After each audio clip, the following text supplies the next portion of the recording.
আসসালামু আলাইকুম সুপ্রিয় দর্শক, চলে আসলাম আজকের আরও একটি খুবই গুরুত্বপূর্ণ আবহাওয়ার আপডেট নিয়ে। আজ 12ই জুলাই শুক্রবার। আগামী 24 থেকে 48 ঘন্টার মধ্যে বাংলাদেশ থেকে শুরু করে ভারতের আসাম, মেঘালয় এবং উত্তর থেকে দক্ষিণবঙ্গ এবং ত্রিপুরা রাজ্যের একাধিক জেলায় অতি ভারী বৃষ্টিপাত হতে পারে। এর ফলে রংপুর ও সিলেট বিভাগে আবারও ভয়াবহ বন্যা পরিস্থিতি তৈরি হতে পারে। এছাড়াও সিলেট ও রংপুর বিভাগে অতি ভারী বৃষ্টিপাতের কারণে পাহাড়ি অঞ্চলগুলোতে ভূমিধসের ঘটনা ঘটতে পারে। এছাড়া আমরা দেখতে পাচ্ছি যে আগামী 24 থেকে 48 ঘন্টার মধ্যে দক্ষিণবঙ্গের একাধিক জেলায় অতি ভারী বৃষ্টিপাতের কারণে দক্ষিণবঙ্গ অর্থাৎ কলকাতা সংলগ্ন এলাকাগুলোতে আবারও বন্যা পরিস্থিতি তৈরি হতে পারে। তো এই বন্যা পরিস্থিতি কবে নাগাদ তৈরি হতে পারে, তো এই মুহূর্তে কোন কোন জেলাগুলোতে ভারী থেকে অতি ভারী বৃষ্টিপাত হতে পারে জানতে হলে ভিডিওটি প্রথম থেকে শেষ পর্যন্ত দেখতে থাকুন। আর আপনি কোন জেলা থেকে আমাদের আবহাওয়ার খবরটি দেখছেন অবশ্যই আপনার জেলার নামটি আমাদের কমেন্ট বক্সে জানিয়ে দেবেন। আর সবার আগে সবার প্রথম সঠিক আবহাওয়ার খবর জানতে আমাদের চ্যানেলটিকে সাবস্ক্রাইব করে রাখুন। এবার জেনে নেওয়া যাক এক নজরে। বন্ধুরা, এই মুহূর্তে আমরা সরাসরি উপগ্রহ চিত্রে চলে আসলাম। এখানে আমরা সরাসরি দেখতে পাচ্ছি যে খুলনা, তারপর যে যশোর, সাতক্ষীরা, তারপর শাইলকুপা, তারপর রয়েছে মাগুরা, তারপর চুয়াডাঙ্গা, নড়াইল, এই অঞ্চলগুলোতে বিক্ষিপ্ত আকারে বৃষ্টি বা ভারী বৃষ্টিপাত চলছে বর্তমানে। তবে এই বৃষ্টিপাতের পরিমাণ আগামী 24 থেকে 48 ঘন্টার মধ্যে আরও বৃদ্ধি পেতে পারে। এর ফলে খুলনা বিভাগের বেশ কিছু অঞ্চলে জলাবদ্ধতার সৃষ্টি হতে পারে। সেই সাথে আমরা দেখতে পাচ্ছি যে ঢাকা বিভাগের শিবচর, মাদারীপুর, তারপর রয়েছে ফরিদপুর, এখানে রয়েছে বালিয়াকান্দি, পাংশা, নাগপুর, টাঙ্গাইল, বাণীস্থলী, ঢেমরাই, গাজীপুর, নরসিংদী, এই অঞ্চলগুলোতে বিক্ষিপ্ত আকারে বৃষ্টি বা বজ্রবৃষ্টি চলছে। এই মুহূর্তে আবার কোথাও কোথাও অতি ভারী বৃষ্টিপাত চলছে ঢাকা বিভাগের বেশ কিছু অঞ্চলে।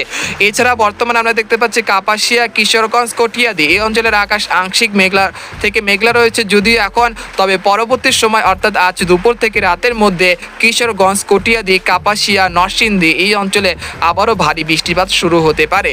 আর এই মুহূর্তে আমরা দেখতে পাচ্ছি যে রাজশাহী বিভাগের পুঠিয়া, তারপর রয়েছে লালপুর, তারপর রয়েছে ভানগুড়া, তারপর হচ্ছে তারাস, সিংড়া, নন্দীগ্রাম, বগুড়া, শিবগঞ্জ, এই অঞ্চলগুলোতে বিক্ষিপ্ত আকারে বৃষ্টি বা বজ্রবৃষ্টি চলছে। সেই সাথে সিরাজগঞ্জের বেশ কিছু অঞ্চলেও বৃষ্টি বা বজ্রবৃষ্টি চলছে। সেই সাথে কোথাও কোথাও অতি ভারী বৃষ্টিপাত চলছে এই মুহূর্তে। এছাড়া আমরা দেখতে পাচ্ছি যে দক্ষিণবঙ্গ জুড়ে কিন্তু এই মুহূর্তে কালো মেঘে ছেয়ে গেছে আকাশ।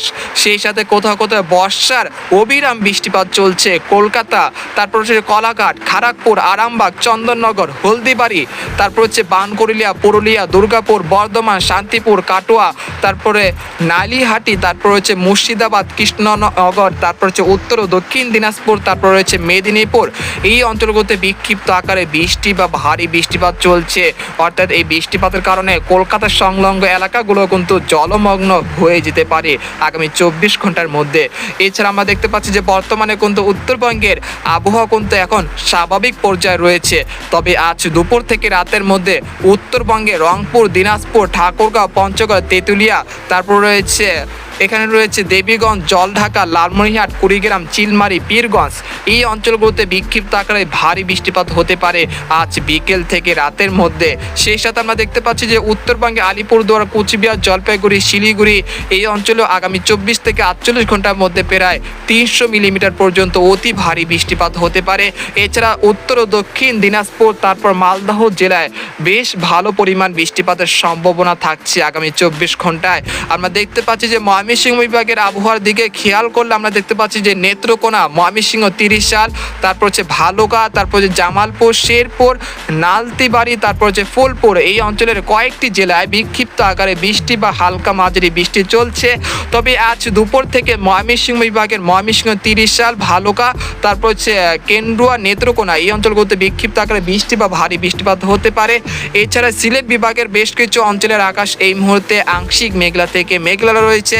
তবে এই মুহূর্তে আমরা দেখতে পাচ্ছি সাতক, সুনামগঞ্জ, জয়ন্তাপুর, কানাইঘাট, এই অঞ্চলগুলোতে বিক্ষিপ্ত আকারে বৃষ্টি বা ভারী বৃষ্টিপাত হতে পারে আগামী 24 ঘন্টার মধ্যে। এছাড়া আমরা দেখতে পাচ্ছি চট্টগ্রাম বিভাগের বেশ কিছু অঞ্চলের আকাশ এই মুহূর্তে পরিষ্কার রয়েছে। তবে দুই এক স্থানে খুব সামান্য বৃষ্টিপাত হচ্ছে, যেমন টেকনাফ, কক্সবাজার, তারপর হচ্ছে মহেশখালী, এই অঞ্চলে খুব সামান্য বৃষ্টিপাত চলছে। তবে আজ দুপুর থেকে রাতের মধ্যে চট্টগ্রাম বিভাগের কুমিল্লা, তারপর রয়েছে চাঁদপুর, রায়পুর, ব্রাহ্মণবাড়িয়া, হোমনা, তারপর রয়েছে লাকসাম, তারপর হচ্ছে নোয়াখালী, ফেনী, সন্দ্বীপ, তারপর হচ্ছে মানিকগঞ্জ, খাগড়াছড়ি, দীঘিনালা, তারপর রাঙ্গামাটি, বিলাইছড়ি, রাজস্থলী, সাতকানিয়া, তারপর হচ্ছে খাঞ্চি, তারপর হচ্ছে ছাকরিয়া, মহেশখালী এই অঞ্চলগুলোতে বিক্ষিপ্ত আকারে বৃষ্টি বা ভারী বৃষ্টিপাত হতে পারে এবং আগামী দিনে একটি বঙ্গোপসাগরে একটি নিম্নচাপ সৃষ্টি হতে পারে। সেটাও আপনাদেরকে বলে দিচ্ছি। বর্তমানে যে বৃষ্টিপাতের প্রবণতা রয়েছে সেটা আগামী 14 তারিখ পর্যন্ত অব্যাহত থাকতে পারে। তারপর 14 তারিখ থেকে তাপমাত্রা ধীরে ধীরে বাড়তে শুরু করবে এবং দেশের বেশ কিছু অঞ্চলে একটি মৃদু তাপপ্রবাহ শুরু হতে পারে। কোথাও কোথাও তাপমাত্রা 38 থেকে 39 ডিগ্রি সেলসিয়াস কাছাকাছি থাকতে পারে। এর ফলে যে ভ্যাপসা গরম বা আর্দ্রতাজনিত অস্বস্তি রয়েছে সেটা কিন্তু আরও বৃদ্ধি পেতে পারে।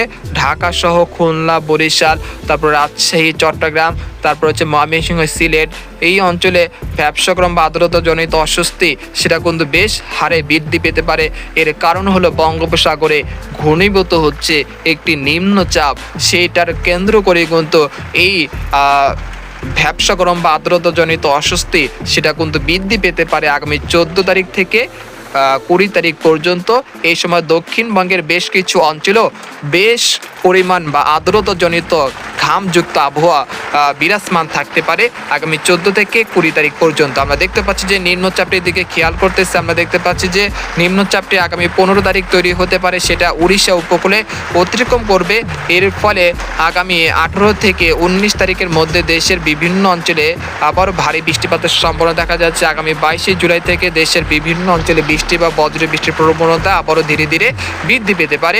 সেই সময় বঙ্গোপসাগর বেশ উত্তাল থাকতে পারে, অর্থাৎ আগামী 18 জুলাই থেকে বঙ্গোপসাগর ধীরে ধীরে বেশ উত্তাল হতে শুরু করবে।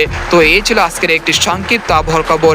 আজকের মতো এখানে বিদায় নিলাম, দেখা হবে পরের ভিডিওতে। সেই পর্যন্ত আমাদের সাথে থাকুন, ধন্যবাদ।